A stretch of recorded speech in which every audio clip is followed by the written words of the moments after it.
Olá, eu sou Jarles Pereira, missionário da comunidade Canção Nova, e você está no Diário Espiritual. Vamos fazer juntos? Em nome do Pai, e do Filho, e do Espírito Santo. Amém. Vinde, Espírito Santo, enchei os corações dos vossos fiéis, e acendei neles o fogo do vosso amor.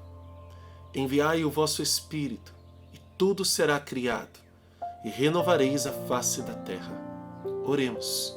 Ó Deus, que instruíste os corações dos vossos fiéis com a luz do Espírito Santo, fazei que apreciemos retamente todas as coisas, segundo o mesmo Espírito, e gozemos sempre da sua consolação. Por Cristo Senhor nosso. Amém.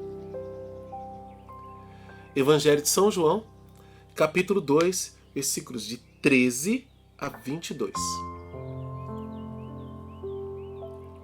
Estando próxima a Páscoa dos judeus, Jesus subiu a Jerusalém. No templo, encontrou os vendedores de bois, de ovelhas e de pombas, e os cambistas sentados. Tendo feito um chicote de cordas, expulsou todos do templo. Com as ovelhas e com os bois, lançou ao chão o dinheiro dos cambistas e derrubou as mesas e disse aos que vendiam pombas: Tirai tudo isto daqui. Não façais da casa de meu pai uma casa de comércio. Recordaram-se seus discípulos do que está escrito: O zelo por tua casa me devorará. Os judeus interpelaram-no então, dizendo: Que sinal nos mostras para agires assim? Respondeu-lhes Jesus: Destruí este templo, e em 3 dias eu o levantarei. Disseram-lhe então os judeus: 46 anos foram precisos para destruir este santuário, e tu o levantarás em 3 dias? Ele, porém, falava do santuário do seu corpo. Assim, quando ele ressuscitou dos mortos, seus discípulos lembraram-se de que ele dissera isso e creram na Escritura e na palavra dita por Jesus. Palavra da salvação. Glória a vós, Senhor. Jesus purifica o templo. Há um zelo pelo templo de Deus. Nós precisamos ter esse zelo pelo templo de Deus. A começar pelo nosso corpo, que é templo de Deus. Assim como o corpo de Cristo, ele fala que o seu corpo, São João deixa claro que ele estava falando do seu corpo. Assim como o corpo de Cristo, ele é templo, ele é puro, ele está ali pronto para ser tudo o que Deus deseja que ele seja. O templo material, o templo, o santuário onde é prestado o culto a Deus, hoje as nossas igrejas também precisam ser puras.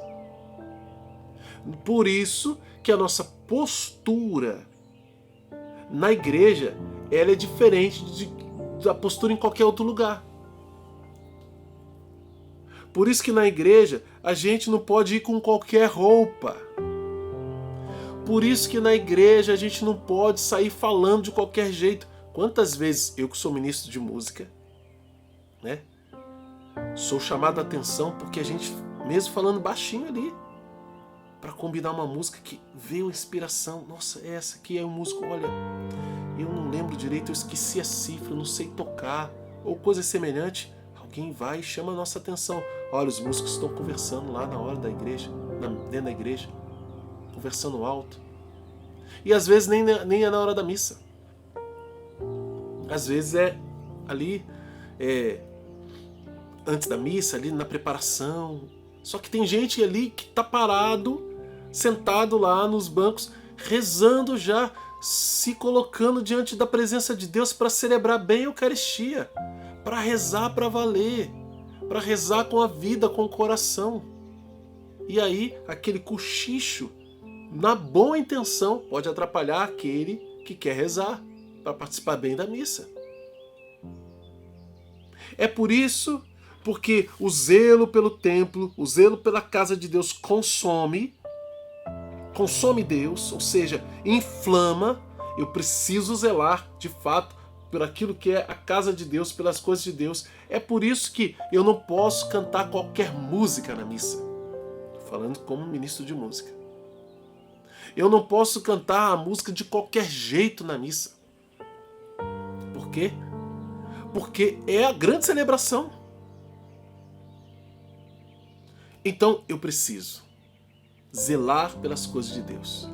É a minha roupa, é o que eu falo, é como eu rezo, é toda a minha postura, isso tudo é um testemunho, isso tudo diz do jeito como eu me comporto no santuário para rezar. Quando você vai numa igreja nova, bonita, às vezes aquele santuário bem arrumado, como você se sente? Vamos supor aqui, vamos começar pelo Santuário do Pai das Misericórdias, aqui em Cachoeira Paulista, né? Você está lá no santuário e aquela igreja enorme te faz se sentir pequeno. É um santuário novo, viu? Não tem muitos anos, não tem 10 anos ainda. Vai fazer 10 anos o santuário, né? No tempo que você está ouvindo agora esse estudo, né? No tempo que esse estudo foi gravado. Não tem 10 anos. O Santuário do Pai das Misericórdias. É um jovem, comparado a outros santuários no Brasil, quiçá no mundo.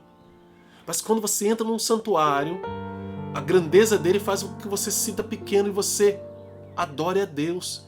Ele precisa refletir isso. O Santuário do Pai das Misericórdias transmite isso. Aí você vai lá, né, numa igreja, numa catedral, numa grande catedral, como a Catedral da Sé, em São Paulo, se sente pequeno. E ali aquele ambiente te faz rezar de uma maneira ainda mais introspectiva. Aí você vai e visita o Santuário Nacional de Aparecida, o maior depois da Basílica de São Pedro, em Roma. E aquele lugar enorme te faz rezar. Então, qual deve ser a minha postura lá naquele santuário? De oração, não pode ser outra. Por isso que o comércio está fora da igreja. Por isso que aqueles cambistas não podiam estar dentro do templo, lá trocando dinheiro, porque o dinheiro romano ou de qualquer outro lugar era um dinheiro pagão. Era de pagãos, então precisava ter um câmbio, né? É como você vai para outro país e lá a moeda, sei lá, é o euro ou é o dólar. Você pega o real e tem que trocar. De preferência antes de você ir para lá. Aí você chega lá para pagar, para comprar as coisas, para arcar com suas despesas com a moeda que é aceita naquele lugar. O templo tinha uma moeda aceita só lá, para que não se contaminasse com aquilo que era dos pagãos. Mas isso não deveria estar sendo feito dentro do templo. E Jesus vê tudo isso acontecendo e fala: não, sai daqui. Isso não só, ele faz um chicote, gente. Ele faz um chicote com cordas e sai derrubando tudo. E ai daquele que fica na frente, vai levar a chicotada. E faz isso com firmeza. Por quê? Porque o zelo por tua casa me devorará. Os discípulos se lembraram disso. O templo é um lugar de oração. Não façais da casa do meu pai uma casa de comércio. Tirai tudo isso daqui.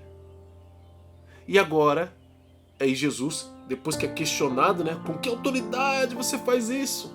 Jesus diz: olha, e destruí esse templo e eu o reconstruirei em 3 dias. Esse templo que ele estava falando era o corpo dele. E de fato Jesus faz isso. Para dizer para mim e para você, nós somos o templo de Cristo. Nós somos o templo de Cristo. Nosso corpo é o templo de Cristo. Nós não podemos fazer do nosso corpo, daquilo que o nosso corpo faz, das ações do nosso corpo, do nosso interior, nós não podemos fazer do nosso corpo um lugar profano. Algo profano, tem que ser sagrado. Ele é sagrado porque é templo de Deus. E ele tornou o seu corpo templo de Deus, o meu corpo templo de Deus, quando nós recebemos o batismo. Quando nós fomos batizados. O nosso corpo se tornou templo de Deus. Jesus já era cheio do Espírito Santo, Filho unigênito de Deus. Então ele falava isso, ele fala isso com toda a propriedade. Não dá nem para comparar, mas nós somos também hoje templos de Deus. Só falta a nossa postura. Só falta a nossa mudança de vida, só falta a nossa conversão, só falta a gente deixar de fazer da casa do Pai, que somos nós, do templo de Deus, que somos nós, um lugar de comércio, um lugar profano. Não que o comércio em si seja profano, mas não dentro do sagrado, não dentro do lugar sagrado. Dentro da igreja, não pode ter o comércio dentro da igreja. Existe um momento de ofertas em que você dá a sua oferta material, sim, mas não é comércio. Quer vender vela, quer vender aguinha, quer vender não sei o quê, quer vender o que for, fora da igreja. Fora da igreja, do lado de fora. Sai pela porta, aí pode vender. Dentro da igreja, não. Tem coisas que são lícitas em lugares específicos. Veja, se nós respeitamos o uniforme que tem que ir para a escola, se nós respeitamos a veste que eu preciso e a postura que eu preciso ter, não só na escola, mas em outros lugares, a etiqueta própria de cada lugar civil, e que se não fizermos, tem até consequências graves, algumas legais e firmes, né, com relação às pessoas. Tem lugar que você não entra. E tem lugar que se você for pego daquele jeito, você é tirado, você pode até ser preso, enfim.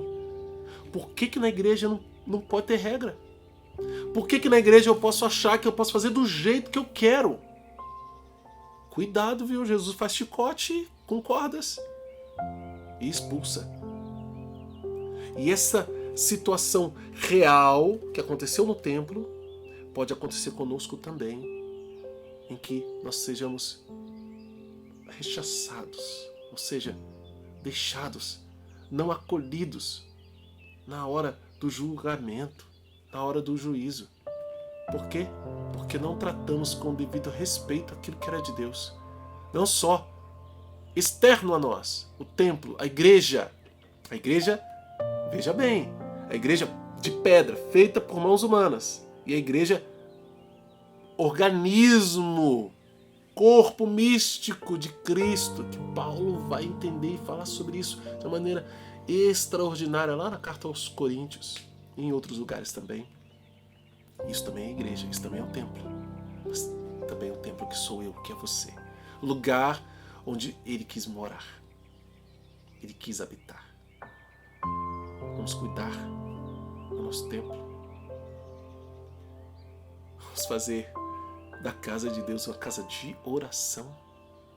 Convido você a rezar agora comigo e a pedir: Jesus, tem compaixão de mim por todas as vezes que eu não fiz do meu corpo um lugar sagrado, mas profano. De todas as vezes que eu profanei o teu templo, que é o meu corpo, com pecado, com inúmeros vícios. Talvez você esteja preso a algum vício. Seja ele físico, fumar, drogas, bebida, jogo. Seja um vício mental, seja um vício afetivo, seja um vício de falar mal, seja qual for, que esteja profanando você, profanando o corpo de Cristo, ao qual você pertence, a igreja. Tem piedade de nós, Senhor. Transforma a nossa vida. Dá-nos, Senhor, um coração novo. Um coração novo. Vamos anotar no nosso diário? Temos aqui, olha, eu esqueci de ler os versículos 23 e 24. Vou ler para você.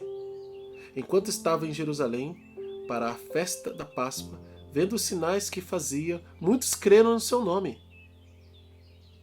Mas Jesus não tinha confiança neles, porque os conhecia a todos e não necessitava de que desse testemunho do homem sobre o homem, porque ele conhecia o que havia no homem. Isso também faz parte desse trecho de hoje, tá bom? Vou deixar na descrição sempre algo importante para você. Não deixe de ver as descrições que estão aqui no canal. Vamos anotar. Temos promessas de Deus. Versículo 17 e versículo 19 são promessas de Deus.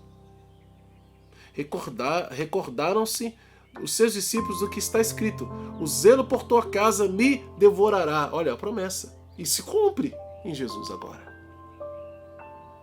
E outra promessa que ele está dizendo, Jesus respondeu, né? Respondeu-lhes Jesus: destruí esse templo e em 3 dias eu o levantarei. Promessa também. E aqui a ordem de Deus, versículos 15 e 16. Jesus, aqui você pega o 15 porque está contando tudo, né? O que Jesus fez? Fez um chicote, ele olhou a situação e expulsou tudo, dizendo: tirai tudo isso daqui, não façais da casa do meu pai uma casa de comércio. Qual é a mensagem de Deus para você hoje, diante desta palavra? Como colocar isso em prática na sua vida? É isso que você vai anotar agora no seu diário, né? O diário parece curto, né? Não tem 20 minutos, mas agora tem a sua parte de anotação. Você vai demorar um pouco mais e vai te fazer meditar. E se provocar a oração e provoca, reze mais. Vamos pôr isso em prática na nossa vida. Anotar qual é a mensagem de Deus e anotar como colocar em prática e também colocar em prática. Ó Maria, concebida sem pecado, rogai por nós que recorremos a vós.